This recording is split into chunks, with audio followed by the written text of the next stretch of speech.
Me on Train Like a Pro is Jamie Terrace, a two-time Grey Cup champion in 1994, 2000, and two-time CFL All-Star and two-time finalist as the outstanding offensive lineman in 1995 and 1999. And Jamie's played for the Lions as a fullback and offensive lineman for 16 years. And he is the Lions Director of Community Partnerships. And he's here today to talk about his upcoming award and his successful career. Welcome, Jamie. Thank you. Thanks very much. It sounds like I'm pretty old, boy, with all all those years I had played and devoted to football. Oh, so many accolades, so many awards, and congratulations. And here you are going to be getting another award, CFLAA Alumnus of the Year Award, coming up on November 15th. And congratulations. What does this award mean to you? Well, to be honest, I think it's a recognition of commitment to the community for me and to the alumni. So I think it's just wonderful that we've done an awful lot since our retirement, particularly as it relates to amateur football together. I'm very aware of the wonderful work he's done in developing amateur football across the province. And fortunately, with my ties in amateur football with the Lions, I've been able to assist him and to work with him on many of his projects. And I've seen the great work that he's done. So it's a real honor to be receiving this award with him. Oh, that's wonderful. And Jamie, as the host city of the Grey Cup, how does it feel when you look back on playing your entire career as a Lion? Well, I think it's sad in some ways because we're not in the Grey Cup, so now we're putting a party on for for somebody else. But that's the way it goes. At the end of the day, the Grey Cup is the ultimate prize that all the teams are striving for, and only one team can win it. So we plan to do the best we can, no matter what, as far as the organization is concerned. And it's been a long time since we've had the Grey Cup in British Columbia, and so we're really excited to host it, and we hope to put on a wonderful party and a wonderful experience for the fans from all over Canada. Oh, no, that's wonderful, Jamie. And you've played your entire 16-year career with the Lions. Can you share some highlights, memorable moments? Well, for certainly the two Grey Cups that we won in 94 and 2000. In 94, we had the American teams that had entered the league, and of course they played with all American players. So there was a lot of pride around our team, which was comprised of half Canadians and half Americans. And I remember our head coach, Dave Ritchie, on the day of the championship telling us that we are all Canadians today. And that was kind of the rallying call to, because the Americans were supposed to kill us, and we end up winning a very close game against Baltimore. So a very strong proud memories of that. Obviously, it's a lot of it has to do with the relationships you build along the way, the friendships, and many of those teammates that I met early in my career, I'm still friends with today, and I think that ultimately Yes. that's the strength of sport in general, developing those relationships and those friendships that you have for the rest of your life. Some other proud moments, I guess, obviously the 2000 Grey Cup championship as well. Again, we were underdogs in that scenario. I don't think anyone took us too seriously. We came out of nowhere and ended up beating Montreal, who was, again, highly favored in Calgary for the Grey Cup championship. So, being able to start in both those games, and the first one as a guard and the second one as a center, and be able to capture the championship with my teammates, those are memories that will be with me forever. Oh, that's wonderful. And you played fullback and offensive lineman. Can you tell our viewers and listeners why the switch? I actually played fullback, tight end, slot back, guard, and center. So I always say I was inexperienced in football. I only started playing football in grade 12.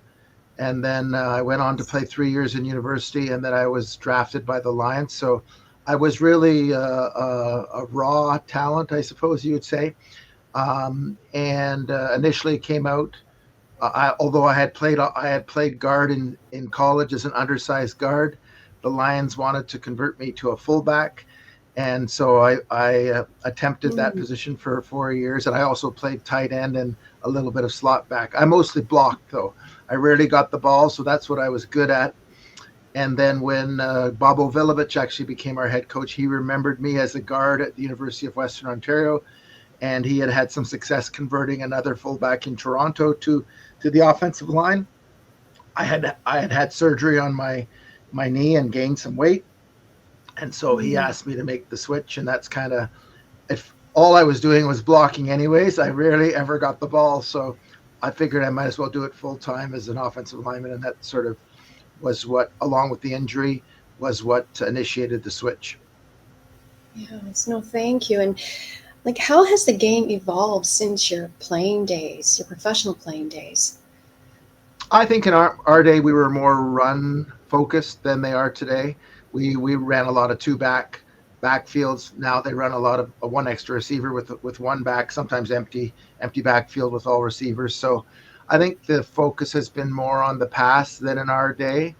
Um, Obviously, the change in rules around safety, which I think have been really good to protect the players, probably means that the game's a little bit less physical today than it was back then. I think the skill level of the players, both the Canadians and the Americans, has gotten better every year. So the level of play the CFL now operates under is exceptional, and that's great to see. I would say that the skill level is higher today than it was when I played it. I would say our era may have been mentally tougher than today's players in terms of just how we were coached, the rigor that we went through in practice. I think the modern athlete doesn't necessarily experience that today. You know, Jamie, do you miss playing the game? Oh yeah, of course, yes. I mean, my I certainly miss it, but I think that I played long enough and I retired under my own terms that I felt good about when I walked away from the game. So from that perspective, now I just am a fan. I cheer the team on just like everyone else, and I get grumpy when we're not playing well, just like everyone else, and I'm an armchair quarterback just like everyone else. So, but I certainly miss the game. It was something that I devoted my life to.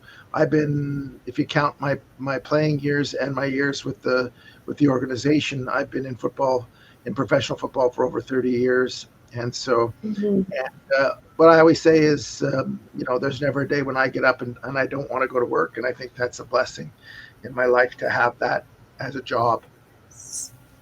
Yes, no, and you are the Lions Director of Community Partnerships. Can you tell us about your role? Yeah, originally that was developed when Louis Pasaglia retired. They developed a community position for him. In those days, it was called community relations, and it was just about trying to develop, a profile and help the Lions organization make an impact in the community outside of the game. And Louis did a wonderful job developing that. And then when he was ready to go on to his family business, he thought of me as his successor, and the Lions asked me to take on the job. And so really it's all about helping to build better communities across BC. It's about developing programs for youth, both at the amateur football level, in the community level, and school programs as well that talk about things like ending racism, ending gender-based violence, environmental sustainability,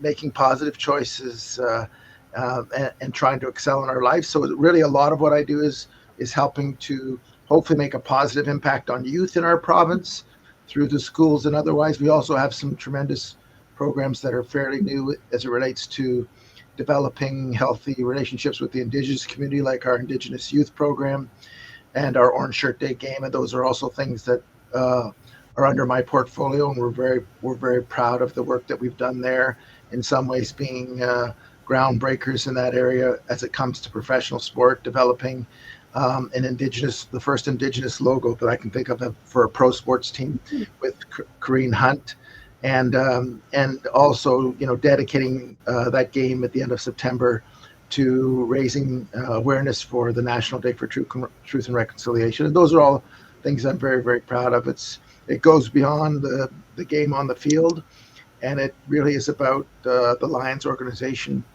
making an impact, a positive impact in the communities that they serve. Mm-hmm. That's wonderful. The word retirement is not in your vocabulary, Jamie.